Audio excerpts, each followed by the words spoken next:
falar de direitos trabalhistas, dessa vez de trabalhadores alcoólicos, né?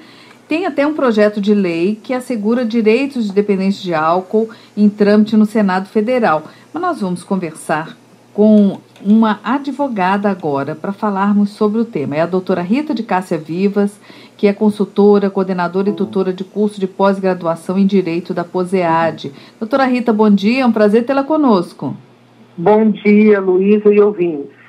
Doutora Rita, o que é que diz a lei atualmente em relação ao trabalhador alcoólico, aquela pessoa que tem o hábito de beber, né? Que, aliás, é uma doença, né? A Organização Mundial da Saúde já definiu que é uma doença, né? Isso.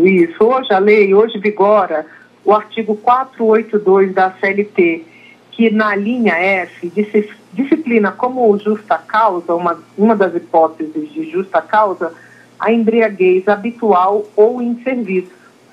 Só que, de acordo com essa recomendação da OMS, esse reconhecimento de que o consumo diário do álcool que causa dependência é doença, os tribunais têm mudado a interpretação em relação a essa questão.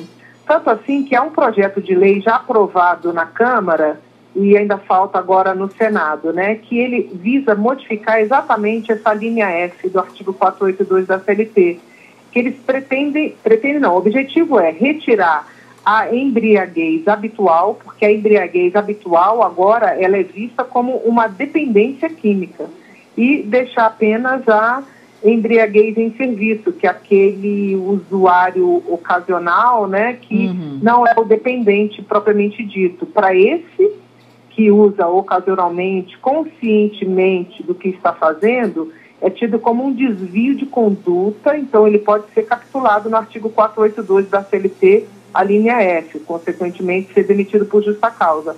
Já o dependente químico, não. A dependência ao álcool e à droga já possui um CID hoje, que é o Código Internacional de Doença, então a recomendação é afastamento para tratamento. Então, jamais a demissão por justa causa. Agora, quando então é constatado que aquele empregado ele é alcoólico, ele tem uma dependência, né? Aí do álcool, ele é obrigado a aceitar esse tratamento? Como é que é essa questão da aceitação de fazer o tratamento? Certo. Na verdade, a aceitação ela nunca se dá no primeiro momento, porque o dependente nunca se vê desta forma, nunca reconhece e há de fato uma resistência. O projeto propõe que a demissão por justa causa ela só vai poder acontecer no caso do empregado se recusar ao tratamento. Só que essa recusa, ela não pode ser de uma forma assim, muito isolada, A empresa tem que promover meios para fazer com que esse empregado reconheça que, de fato, ele é portador de uma doença e que essa doença precisa ser tratada para o bem dele, o bem da empresa, da família e da sociedade. Porque hoje, estatisticamente, está comprovado que o álcool é responsável por cerca de 40% dos acidentes de trabalho. O álcool e a droga em geral. E também em relação às faltas ao serviço, essas faltas habituais, cerca de 50%, demonstram os estudos estatísticos, tem correspondência com os dependentes alcoólicos.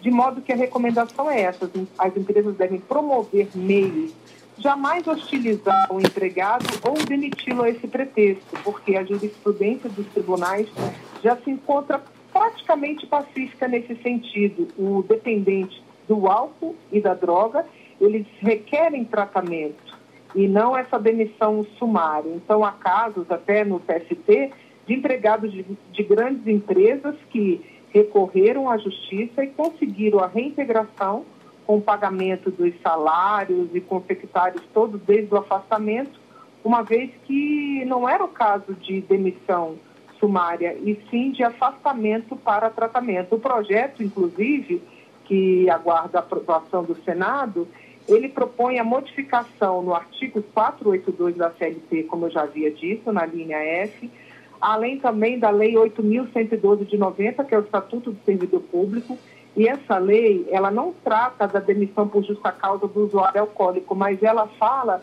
das hipóteses que o empregado pode sofrer, né, uma demissão se ele incorrer em alguma daquelas condutas, e dentre elas encontra-se essas que são bem características do trabalhador portador de álcool e droga como dependência, né, como uma patologia, como, por exemplo, a insubordinação, faltas habituais. Então, pretende modificar também esse artigo da Lei 8.112 e ainda da Lei 8.213, que é a da Previdência Social, porque equipara o afastamento ao álcool àquele do acidente de trabalho.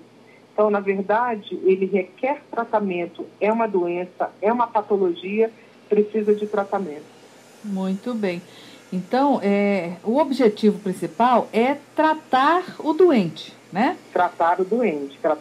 E, na verdade, as empresas têm que ter muita cautela nessa abordagem, né, ao trabalhador, porque os direitos de personalidade, eles se sobrepõem aos interesses privados da empresa, né? Então, você não pode expor a imagem do trabalhador por ele ser portador do álcool e da droga. Então, eu conheço relatos de trabalhadores de grandes empresas que a assistente social constatou durante uma viagem a serviço que, de fato, o funcionário tinha uma dependência, sofria de uma dependência química.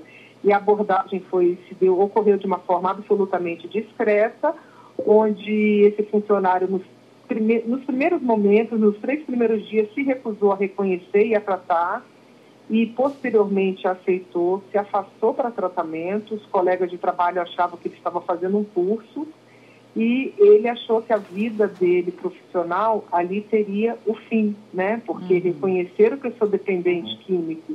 E, ao contrário, ele, inclusive, teve uma promoção, porque era uma pessoa altamente capacitada, inteligente, mas que sofria de uma patologia. Tratado o problema, ele conseguiu retornar de uma forma, assim, apta, eficaz na empresa e altamente produtiva, e interessou para a empresa continuar com ele. Então, acho que essa concepção que as empresas precisam ter hoje em dia, de que, na verdade, essa patologia, né, essa doença, ela compromete sentidos vitais do trabalhador. Consequentemente, ele vai se acidentar mais no trabalho, além do que reduz drasticamente a produtividade. Então, grandes empresas estão promovendo hoje políticas antidrogas. Essa empresa que eu estou citando, desse funcionário, ela inclusive faz um sorteio anual de um percentual de funcionários